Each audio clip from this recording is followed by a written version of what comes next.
Here is week 4 of What Are You Expecting, taken by our very own Mark Pomeroy.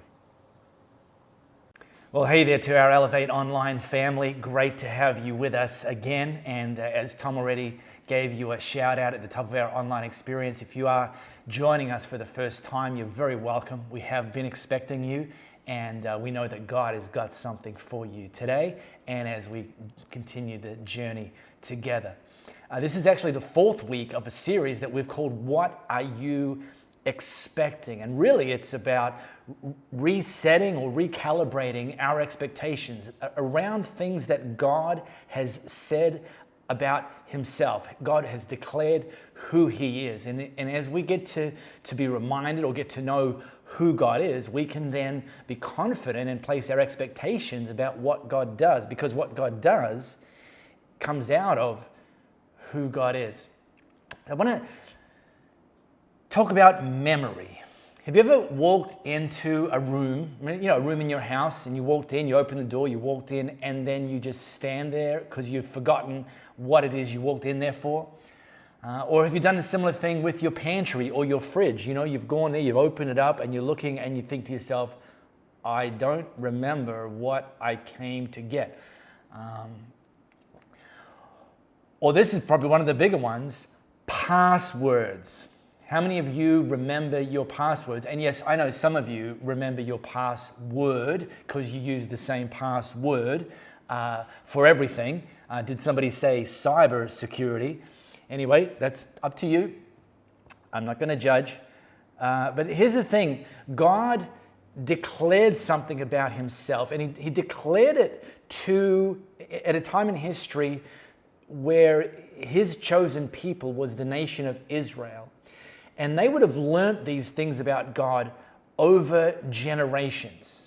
And yet there came a point in their history where God had to actually insert himself back into their narrative and remind them of who he is, because they'd actually started to forget. They'd started to actually lose hope, lose their trust in him, lose their faith in him, lower their expectations of God. And he came back and swooped back in and said, hey team, hey nation, I need to remind you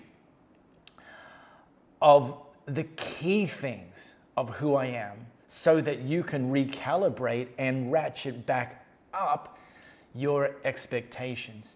And the thing that God declared has actually been the most re-quoted passage in the old part of the Bible, the Old Testament. So I'm going to drop us into, and this whole series is baked around the thing that God said. And since he first said it, it's been rewritten and re-quoted again and again and again, all the way through the old part of the Bible, the Old Testament. And here it is. The Lord passed in front of Moses, calling out, Yahweh, the Lord. He's announcing himself. Hello, Moses, I'm here. And let me tell you, or let me remind you, and I want you to go and tell the people, this is who I am. I'm the God of compassion and mercy. I am slow to anger and filled with unfailing love and faithfulness. And by the way, if you missed any of the 3 messages that we've already done, go back and watch them. And because the series that we teach, they intentionally are designed to build together, and you'll get the most out of it if you actually walk through and journey through all of the episodes. Now, this is God telling his people, hey, you've forgotten who I am. You're having some memory issues.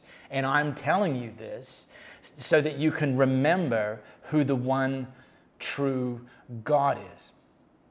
Now, any cat people out there, you may be reluctant to announce yourself because you think I'm going to judge you. And I'm not going to judge you, but I am going to judge cats. See, the thing about cats is we probably as humans crave their attention, crave their affection, but cats are just too cool for that. I mean, the more you kind of crave it, the more they like, hey, I ain't got time for that. Dogs, on the other hand, are a whole different category. I've known of dogs who have literally wet themselves as their owner has come home from the end of a working day. Around this time last year, a story went viral about an elderly man in Turkey and his dog. And this elderly man had fallen ill, and he was taken from his home to hospital in an ambulance. And his dog broke out of the house and followed and chased the ambulance to the hospital, where he, the dog, sat patiently outside of the hospital. And the daughter of the old man found out about this, came to the hospital, got the dog, took the dog home. The next day, the dog broke out again, ran back to the hospital. The daughter came and retrieved the dog again, took him home. The dog broke out again. And ultimately, the dog waited outside of the hospital. Here's a picture of said dog. The dog, amazing. The dog waited outside of that hospital for 6 days straight until eventually his owner was released or discharged and they were reunited. And this, to me, this story, one of the reasons I love this story is this devotion of this dog towards his owner. It's kind of like a little bit of an insight, albeit an imperfect one, of God and his unfailing love. It's the fourth thing he declared. He declared he's a God of compassion, a God of mercy. He's patient. And this week I want to talk about the reality that we can expect God's unfailing love. And I want to walk us through a real life example of God's unfailing love, and not just his unfailing love once, but his unfailing love on repeat. And I want to do that by just really briefly walking through the high points, or some of the high points of the life of a guy named Joseph. Now, if the story of Joseph is unfamiliar to you, then I'm glad you're here. You know, this is going to be like, what? Really? Yeah, and it's no, I mean, Joseph's life is just a wild and crazy roller coaster ride, and no surprise, therefore, that it's had an animated movie made after him, a hit Broadway musical, a television series, and several Hollywood films about the life of this incredible and story of Joseph.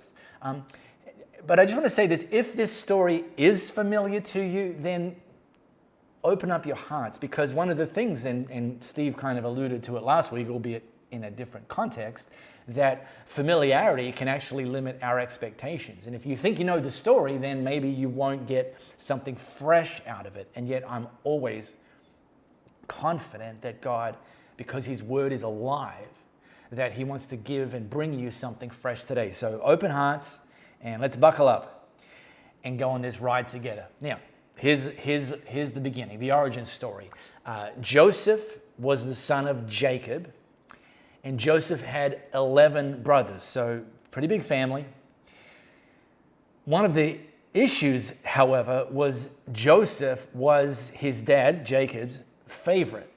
And his other 11 brothers, they were a little jealous of Joseph, understandably. Then, to make matters worse, Joseph one night had a dream, and he had a dream that one day his brothers, most of whom were older than him, would actually bow down to him. And it's not the dream that was problematic, it's the fact that Joseph thought it was a good idea to share the dream with his brothers, which he did. He told them, hey, fellas, one day you're all going to bow down to me. And as if their jealousy wasn't already at a high point because he was Jacob's favorite, now it reached boiling point where they decided that their best next move was to get rid of him. And they came together, the brothers, and decided they were going to get Joseph and throw him into a well and leave him there to die, which they did. But no sooner had they thrown him into the well, which was dry, fortunately for Joseph, than a trader's caravan, a group of traders on their way to Egypt, happened to be passing by, and the brothers thought, you know what? We can make some money out of this. I mean, throwing Joseph down a well, we didn't make any profit out of this, so they got Joseph out of the well, and they sold him to these traders who were on their way to Egypt. And then when the traders arrived in Egypt with Joseph, they on-sold him as a slave to the captain of the palace guard of Pharaoh's palace. The captain of the palace guard, a guy named Potiphar. Now, please do not name your next son Potiphar. But they sold him to the captain of the palace guard, and Joseph went to work for him. And within a very short period of time, Potiphar noted that there was something special about Joseph, that his work, his attitude, his dedication was exemplary, and went to then made Joseph his own personal assistant, and effectively gave Joseph the authority over everything that he and his household owned. In fact, it's recorded in history that from that moment forward, the only thing Potiphar worried about was what's to eat, what's the next meal, what's on the menu. So here we are, Joseph, still effectively a slave, but now in charge of the assets and the running of the captain of the palace guard. And then something weird happened. Joseph was described as a pretty good-looking rooster, and Potiphar's wife, while Potiphar was away, tried to seduce Joseph. And Joseph, because of his incredible character, he refused her advances, which she didn't like too much. She didn't appreciate being rejected. And so she ran out screaming that Joseph had attempted to rape her, which is not true. And Potiphar discovered this accusation, and, he had no choice but to believe his wife. And so he threw Joseph in prison for something Joseph didn't actually do. Now, if you've got your Bible app, pop it open on your second device, and I want to drop us into the first book of the Old Testament, called Genesis, the origin story. In chapter 39, and I'm going to take it from the New Living Translation. And understand that this is a very moment in history. This is a very moment in Joseph's life where he's reached a new low. I mean, first of all, he'd been tried to be killed by his brothers. Then they sold him into slavery. Now, once again, this roller coaster experience of Joseph's life hits a new low point where he finds himself in prison for something he didn't do. And God does who God is. But the Lord was with Joseph in the prison and showed him his faithful love. The Lord made Joseph a favorite with the prison warden. Now, I went to Bible college, so you don't have to. And I want to highlight this word faithful love, or this expression faithful love, is the Hebrew word hesed, okay? And the reason this matters is because hesed in that passage has been translated as faithful love, and yet the reality is that just that one definition, faithful love, doesn't do justice, doesn't fully capture what it was that God was showing and doing towards Joseph. So here's a better, a more comprehensive definition of hesed: the consistent, ever faithful, relentless, constantly pursuing, lavish, extravagant, unrestrained, furious love of our Father God. And this word hesed is spoken about God around 250 times in the Old Testament. And it's not actually an emotion, it actually involves action. It's actually something that God doesn't just feel towards people in need, it's something that he actually demonstrates towards people in need. So right now, we see God saying that he was giving his hesed to Joseph right at the time that Joseph was in an incredible point in his life, in an hour of need. And it's what God does because it's who God is. He's the God of hesed. He's the God of unfailing love. When you're at your low point, when you are on your own, when you've hit rock bottom, when something or someone does something to you, especially something that you don't deserve, we call it injustice, and yes, absolutely, it was in Joseph's case. The thing that we can easily kind of default to or conclude is that God's lost our number. So here's Joseph in a foreign land, had been working for a guy that, he was effectively a slave for, and now he's in prison. And it would be easy for Joseph to feel abandoned, but God jumps in. God says, I'm showing Joseph my hesed. I'm demonstrating my unfailing love. And the thing that we need to underline when we hit rock bottom, when we feel injustice, when things aren't going the way we expected them to go, is that we need to remember that God remembers us.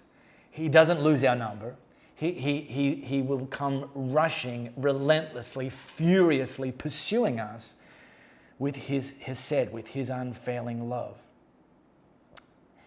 Now, he started to find favor, incredible favor, with the warden, so much so that the warden did something very similar to what Potiphar had done. He put Joseph in charge of running the prison.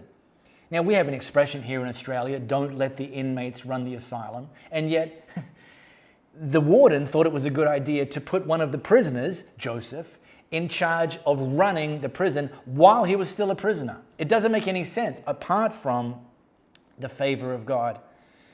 And while Joseph was in this position, he was in prison, but now he's running the prison. 2 new inmates were brought into the prison, both of whom had worked for the Pharaoh inside the royal court. One was the chief wine taster for the Pharaoh, and the other was the chief baker for the Pharaoh. And on a particular night, both of them had a dream, each respectively had a dream. And the next morning, they shared this with Joseph. They shared the fact that they'd had a dream. And Joseph offered to try and interpret these dreams that they had because they hadn't made sense to the wine taster and the baker. And so the chief wine taster, he started first. He explained his dream to Joseph. And Joseph said, I actually know what that means. What it means is that in 3 days' time, you're going to be released from prison and actually resume your role as the chief wine taster in the royal court. And I can imagine the former chief baker's standing, he's next in line, thinking, whoa, this is great. And so he starts to share his dream with Joseph. And Joseph says, I understand that one too. That dream means that in 3 days, you're going to be executed. Which is exactly what happened. In 3 days' time, the chief wine taster was released from prison and the chief baker was hung. And then Joseph said one thing to the chief wine taster as he was being released from prison. He said to him, and please remember me and do me a favor when things go well for you. Mention me to Pharaoh so he might let me out of this place. And this word remember is the same word hesed. Please show me some unfailing love. Show me some relentless love. Show me some furious love. Demonstrate to me that you're grateful for what I've done for you. Remember me and do me a solid, do me a favor. Well, the wine taster forgot. He got his job back. He's back in the royal court. He's the chief wine taster again. Things were going so well for him that he completely forgot about Joseph. And 2 years went by. So previously, Joseph might have been feeling abandoned by God, but God reminded him that he was showing his hesed, his unfailing love towards Joseph. And then Joseph asked the same of the chief wine taster, can you show me some unfailing love? And the chief wine taster didn't. 2 years went by, and Pharaoh had a dream. had a dream, and the next day he called in his advisors, and none of them could interpret this dream. And it was in that moment that something phenomenal happened. The king's chief cupbearer spoke up. Today, I've been reminded of my failure. I was asked to show unfailing love, but instead I showed failing love. He told Pharaoh about Joseph, about how 2 years earlier he'd shared a dream that he'd had with Joseph, and Joseph had interpreted it and interpreted it accurately. And so Pharaoh sent for Joseph and asked him, can you interpret my dream? And here's one of Joseph's superpowers. He said, look, Pharaoh, it's beyond my power to do this. But God can tell you what it means and set you at ease. And so Pharaoh explained the dream that he'd had to Joseph, and Joseph interpreted it to Pharaoh and said, what your dream means is that for the next 7 years, Egypt is going to experience incredible abundance. And then in the following 7 years, Egypt's going to experience incredible scarcity across the lands, and it's going to lead to a severe famine. And so God's warning you, because what he wants you to do is don't consume everything in the first 7 years. Be wise and store up the harvest. Store up intentionally so that you'll have reserves to get you through the second 7 years. And it happened again. Pharaoh recognized that Joseph was wise, that he was exemplary, and he put Joseph, he essentially leapfrogged Joseph in promoting him from a prisoner, albeit in charge of the prison, but still as a prisoner. He actually put him in charge of all of Egypt. Effectively, the prime minister, second only to the king Pharaoh, leapfrogged him over the previous top politicians of the nation. And Joseph started to administer and lead the nation in exactly that way. The first 7 years made sure that he stored up an abundance. Well, exactly as the dream had predicted, exactly as Joseph had interpreted, the second 7 years rolls around and famine hit the nation, all of the lands, and people started showing up. People started to hear that the king had stored up an abundance and started to go to the Pharaoh, or started to go to where that Joseph had stored up the abundance, and ask for a handout, or try to buy some grain to feed their family. And Joseph was in charge of the distribution. Well, guess who showed up? Yep, his brothers. Joseph's brothers, they'd experienced famine just like everyone else. And so they'd come to the royal court to ask for some grain, to buy some grain. Joseph recognized them, but they didn't recognize Joseph. It had been 20 years since his brothers had sold him into slavery. And just as Joseph's dream 20 years ago, the very dream that was the final straw for his brothers, that they would one day bow down to him, just as that dream had predicted, in this moment, the brothers not recognizing who Joseph was, but knowing that he was in charge of the distribution of the grain, that he was the prime minister of Egypt, his brothers in that moment all bowed down to him.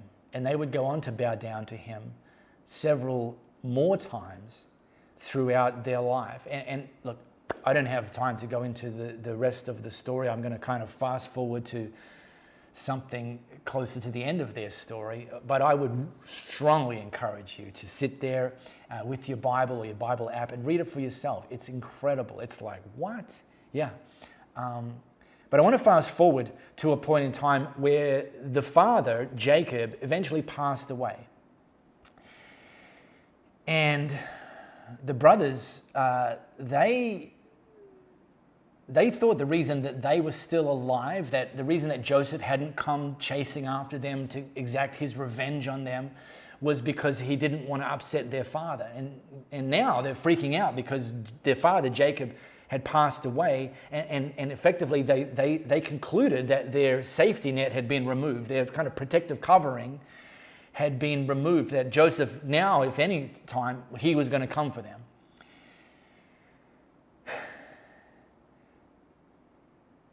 And so they pleaded with Joseph.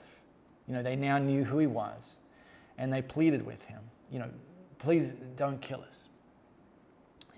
And Joseph replied, and the reply that Joseph gave to them is something that you will hear repeated again and again and again throughout the Bible, throughout history.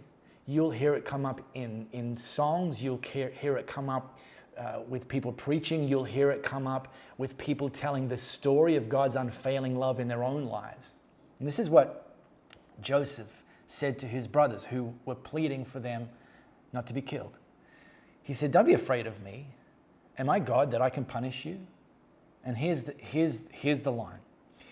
You intended to harm me, but God intended it all for good. He put me in this position so I could save the lives of many people. Chances are some of you, if I say you intended to harm me, you can think of people and circumstances and situations where somebody or some buddies or something happened that was intended to harm you. Maybe in your workplace, you were passed over for a promotion that you so obviously were next in line for. Or maybe you had a colleague or a boss who had it in for you. And you've said, man, you intended to harm me, and yet you experienced God's hesed. You experienced God's unfailing love, because just as it was for Joseph towards his brothers, you intended to harm me was not the end of the sentence. And because it wasn't the end of the sentence, it wasn't the end of the story. Some of you have potentially come through a messy divorce, and you look back on your previous spouse, your former spouse, and you think to yourself, you intended to harm me, and yet you've experienced God's hesed. You've experienced God's unfailing love, because it wasn't the end of the sentence and it wasn't the end of your story. You intended to harm me, but God intended it all for good. That doesn't mean that everything was good. That doesn't mean that everything always is good. The key here is understanding that word intended. That word intended literally is translated weave, like basket making. You tried to weave the circumstances to cause me harm, but God took those exact same circumstances and He wove them. He made them into something different, something new, something better. And that's what God does. That's what God does, because that's who God is. God does unfailing love. God shows unfailing love. God demonstrates God's unfailing love. God acts towards us with His unfailing love, because that's who He is. And for you, if any time in your history, anything in your present, and anything in your future, you recognize that something or someone is coming against you to harm you, you can expect God's unfailing love. You can expect that what was intended to harm you, God will intend, God will weave that into something good. Next week, we're going to land this series with the fifth thing that God declared. So I want to encourage you to join us for that. Bring someone with you. Have them join them in your lounge room, on your couch, or some sort of watch party, any way you can figure it out. These are the things that God wanted more and more people to know. And chances are you know somebody who can benefit from this series. So see you next week.